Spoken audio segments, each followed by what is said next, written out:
Selamat berjumpa dalam THP Class.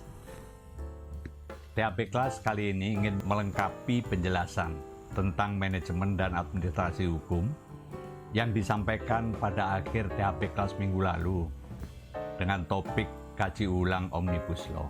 Secara garis besar, apa yang dilakukan dalam manajemen hukum dan administrasi hukum yang dimaksudkan di sini tidak jauh berbeda dengan yang dilakukan dalam manajemen hukum dan administrasi hukum di Direktorat Jenderal AHU, di biro-biro hukum kementerian, di perusahaan-perusahaan, di kantor-kantor hukum, di kantor-kantor notaris, dan kantor-kantor konsultan hukum.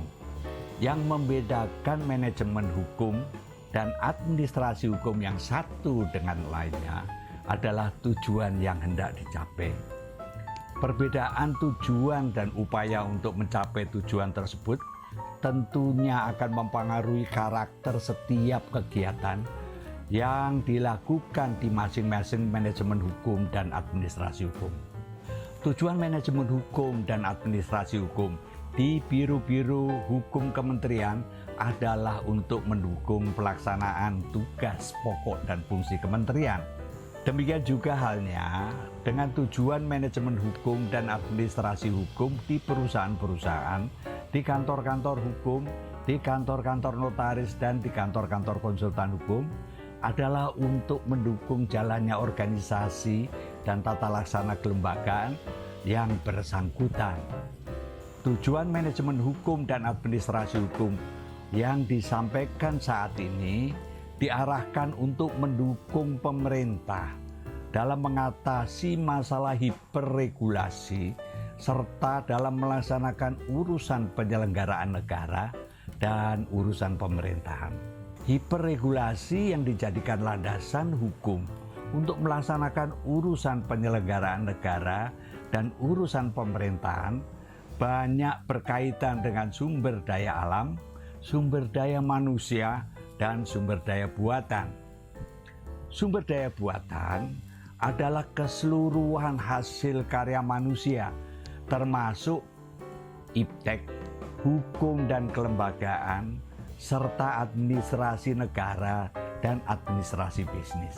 Oleh karena itu, hiperregulasi sebaiknya kita posisikan sebagai sumber daya buatan yang bersama-sama dengan kelembagaan, administrasi negara, dan administrasi bisnis serta iptek dipergunakan oleh sumber daya manusia untuk mengelola dan memanfaatkan sumber daya alam dan lingkungannya bagi sebesar-besar kemakmuran rakyat. Dengan memposisikan hiperregulasi sebagai sumber daya buatan, maka tujuan manajemen hukum diarahkan untuk membangun, mengembangkan, dan meningkatkan kualitas basis data hukum dan penentuan peruntukan atau alokasinya yang tepat guna bagi pelaksanaan urusan penyelenggaraan negara dan urusan pemerintahan di bidang politik, ekonomi, sosial, budaya, pertahanan, keamanan, lingkungan, dan hukum itu sendiri. Untuk selanjutnya disingkat sebagai Polek Sosbud Hankam Linghuk. Tujuan administrasi hukum dalam kaitan ini diarahkan untuk memastikan bahwa landasan hukum bagi pelaksanaan urusan penyelenggaraan negara dan urusan pemerintahan di bidang Polek Sosbud Hankam Linghuk senantiasa berfungsi secara up to date sehingga senantiasa dapat mengikuti perkembangan zaman. Tujuan administrasi hukum tersebut berbeda dari tujuan administrasi hukum umum di Direktorat Jenderal AHU yang tentunya juga mencakup manajemen hukum, yaitu untuk memberi pelayanan hukum perdata, hukum pidana, tata negara, internasional kepada masyarakat. Manajemen hukum dan administrasi hukum tidak dapat dipisahkan satu sama lain. Keduanya saling melengkapi, bagaikan dua sisi dari satu koin yang sama. di mana manajemen hukum berfungsi sebagai pemasok bahan landasan hukum dan administrasi hukum sebagai penggunanya. Itulah sebabnya THP Class minggu lalu mengusulkan agar Omnibus Law diberi fungsi manajemen dan administrasi hukum untuk dapat menyederhanakan hiperregulasi di Indonesia.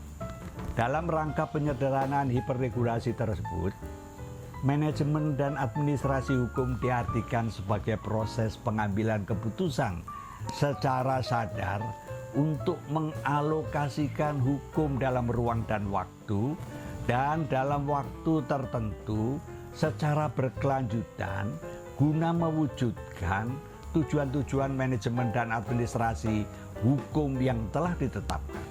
Dalam kaitan ini perlu dijelaskan bahwa manajemen dan administrasi hukum diartikan sebagai proses pengambilan keputusan karena pengambilan keputusan ini dihadapkan pada pilihan-pilihan.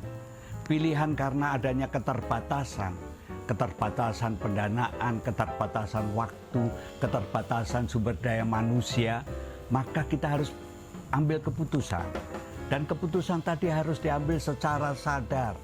Artinya apa? Artinya kita menyadari betul risiko yang akan terjadi atas pengambilan keputusan tadi. Dengan demikian, kita akan mengambil suatu keputusan dengan hati-hati. Untuk mengalokasikan, itu untuk menentukan peruntukan hukum. Dalam ruang waktu tentu ada kaitannya dengan penataan ruang. Dalam waktu tertentu tentunya tidak akan berkelanjutan selamanya, maka ada waktu. Kalau dalam bidang usaha, waktu tertentu ini berkaitan dengan perizinan.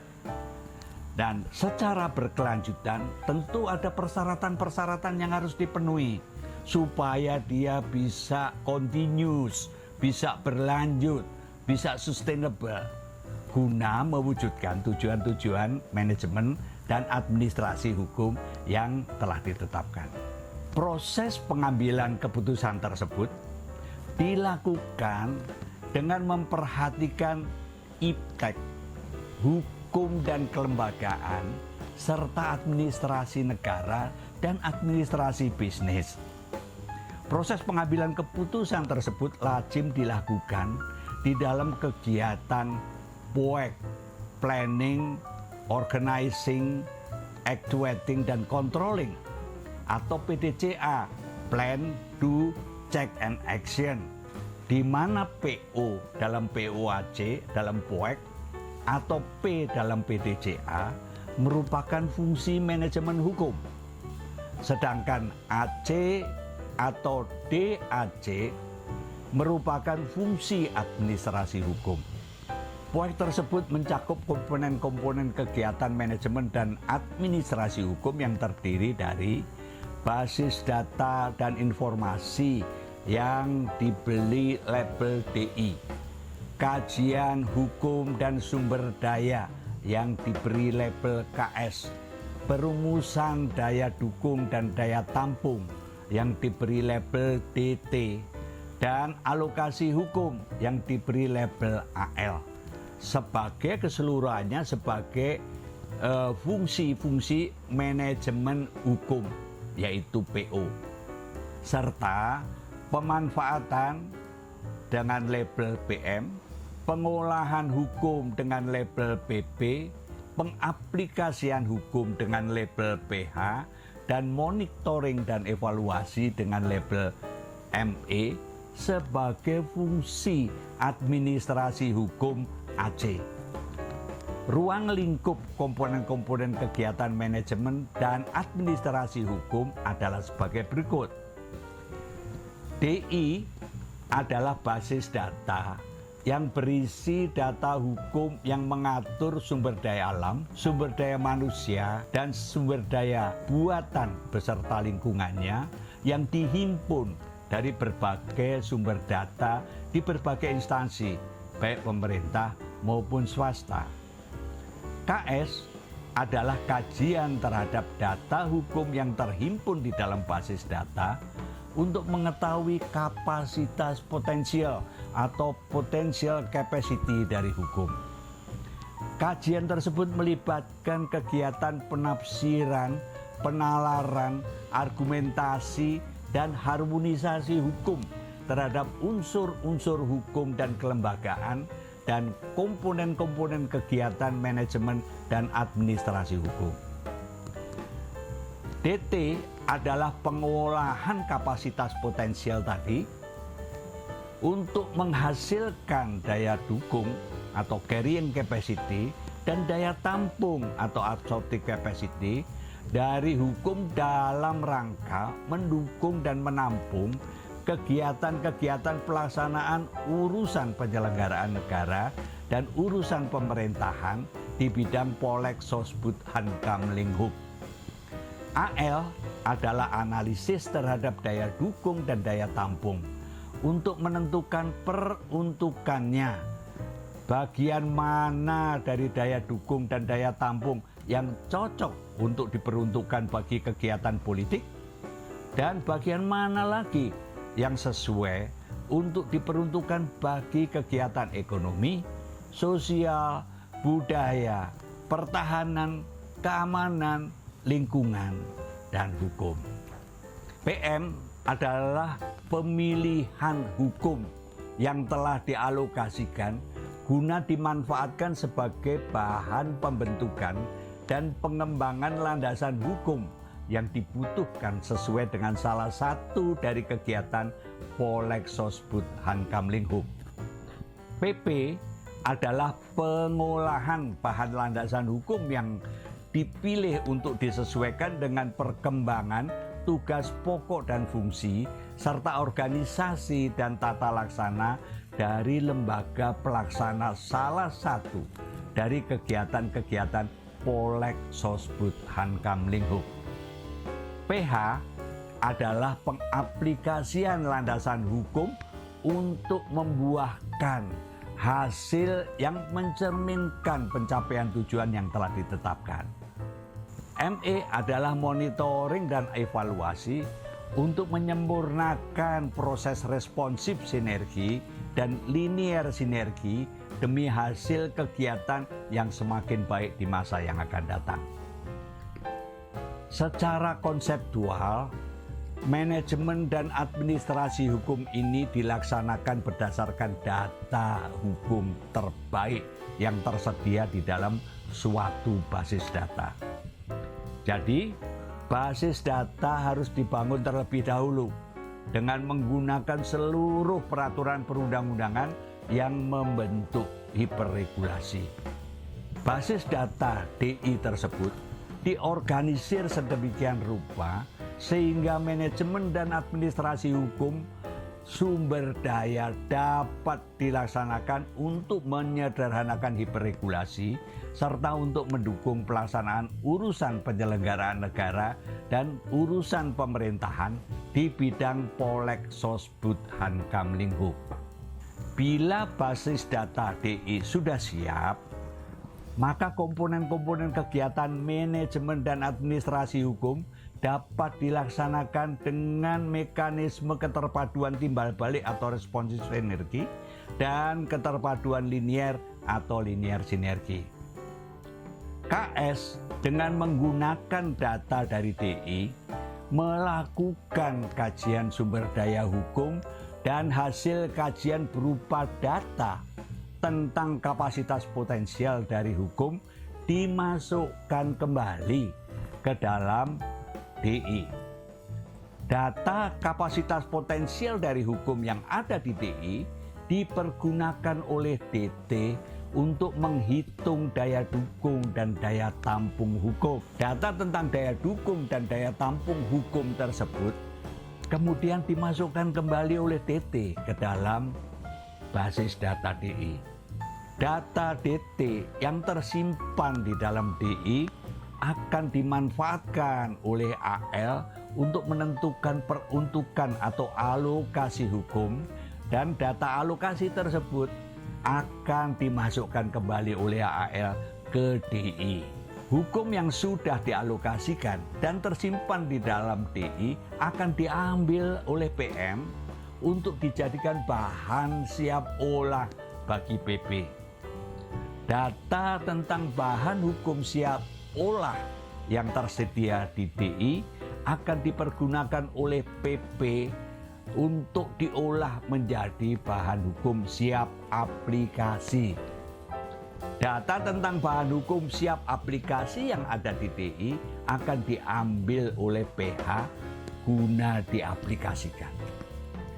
Hubungan timbal balik antara DI dengan KS, DT, PM, PP, dan PH merupakan mekanisme responsif sinergi serta hubungan antar komponen kegiatan manajemen dan administrasi hukum secara berurutan. Mulai dari DI sampai dengan PH disebut mekanisme keterpaduan linier atau linear sinergi.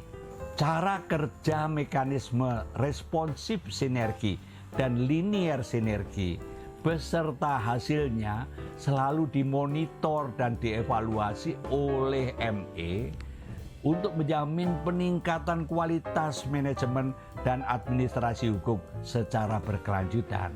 Komponen-komponen kegiatan manajemen dan administrasi sumber daya alam, sumber daya manusia, dan sumber daya buatan diatur oleh hukum yang terdiri dari peraturan perundang-undangan yang membentuk hiperregulasi.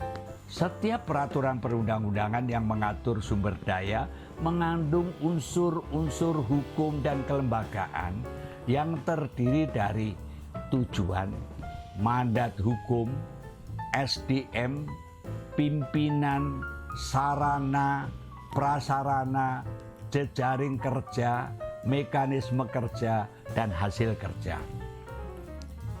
Jadi, setiap peraturan perundang-undangan tersebut mengatur tentang bagaimana pimpinan di dalam suatu organisasi kelembagaan bersama-sama dengan SDM yang berada di bawahnya berupaya untuk melaksanakan mandat hukum guna menjalankan pengelolaan dan pengadministrasian sumber daya dengan menggunakan sarana dan prasarana terbaik yang tersedia dan dengan memanfaatkan jejaring kerja yang ada beserta mekanisme kerja yang disepakati bersama guna mewujudkan hasil kerja yang mencerminkan pencapaian tujuan yang telah ditetapkan.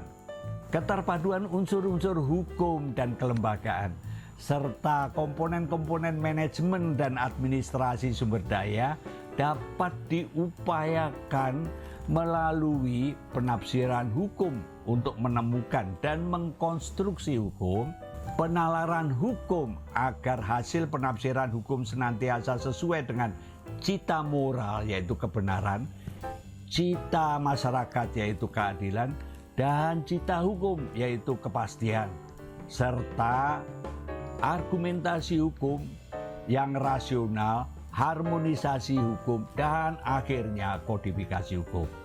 Upaya untuk memadukan unsur-unsur hukum dan kelembagaan serta komponen-komponen kegiatan manajemen dan administrasi hukum sumber daya dapat dijelaskan melalui analisis SWOT, Strength, Weaknesses, Opportunity, dan Threat. Menurut analisis SWOT, sisi SW pada kuadran berbentuk L matrix merupakan analisis internal dari penerapan fungsi dan sisi OT merupakan analisis eksternal dari penerapan fungsi baik fungsi manajemen hukum maupun fungsi administrasi hukum.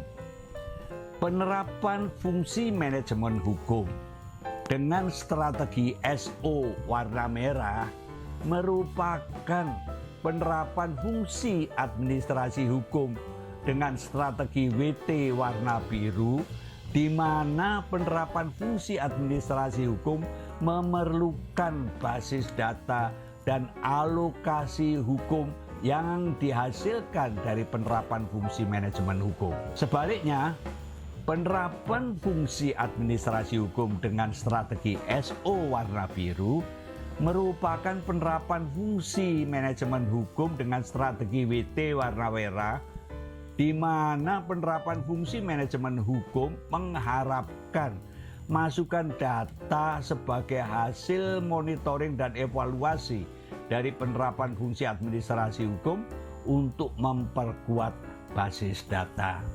Selanjutnya, penerapan fungsi manajemen hukum dengan strategi WO warna merah merupakan penerapan fungsi administrasi hukum dengan strategi ST warna biru, di mana penerapan fungsi manajemen hukum memerlukan bantuan dari penerapan fungsi administrasi hukum untuk mengatasi kelemahannya, dan sebaliknya penerapan fungsi administrasi hukum membutuhkan dukungan dari penerapan fungsi manajemen hukum untuk menghilangkan hambatan yang dihadapinya.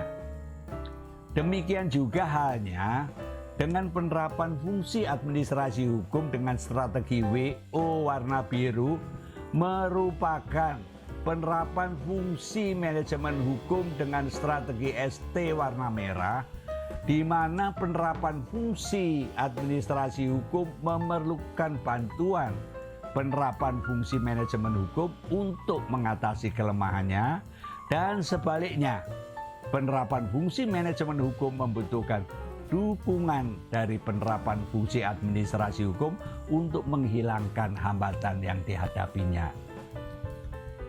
Dari analisis SWOT terlihat bahwa fungsi manajemen hukum dan fungsi administrasi hukum merupakan satu kesatuan yang tidak dapat dipisahkan. Kedua fungsi tersebut saling berkolaborasi pada pelaksanaan strategi WO dan ST yang mencerminkan terselenggaranya strategi SO di masing-masing fungsi. Pemisahan kedua fungsi tersebut diperlukan untuk kepentingan pemrograman komponen-komponen kegiatan manajemen dan administrasi hukum yang pelaksanaannya didasarkan pada keberadaan unsur-unsur hukum dan kelembagaan di dalam peraturan perundang-undangan yang mengatur sumber daya. Bila kedua fungsi tersebut diterapkan dalam pengundangan Perpu nomor 1 tahun 2020, maka akan terlihat hal-hal sebagai berikut. Pengundangan Perpu sangat berkaitan erat dengan hubungan antara DPR dan Presiden. DPR sebagai pemegang kekuasaan pembentuk undang-undang tentunya tidak dapat dengan serta-merta disamakan dengan pelaksanaan fungsi manajemen hukum yang menghasilkan undang-undang sebagai alokasi hukum untuk digunakan atau dilaksanakan oleh Presiden. Di pihak lain, Presiden sebagai pihak yang menjalankan undang-undang tentunya tidak dapat dengan serta-merta disamakan dengan pelaksanaan fungsi administrasi hukum untuk memastikan bahwa undang-undang yang dijalankannya merupakan landasan hukum yang tepat guna dan senantiasa up to date. Dari sudut pandang pendekatan SWOT, Presiden dalam pengundangan Perpu nomor 1 tahun 2020 telah melaksanakan kedua fungsi yang kemudian menimbulkan beberapa persoalan hukum yang sebenarnya tidak perlu terjadi. Untuk mengatasi persoalan-persoalan hukum tersebut, lembaga negara, baik Presiden maupun DPR, lembaga kementerian, lembaga non-kementerian, pemerintah daerah, serta swasta dan bahkan masyarakat memerlukan suatu badan nasional untuk menjalankan fungsi manajemen dan administrasi hukum guna mendukung upaya-upaya perumusan rencana Undang-Undang Cipta Kerja dan penyederhanaan hiperregulasi di Indonesia. Sampai jumpa.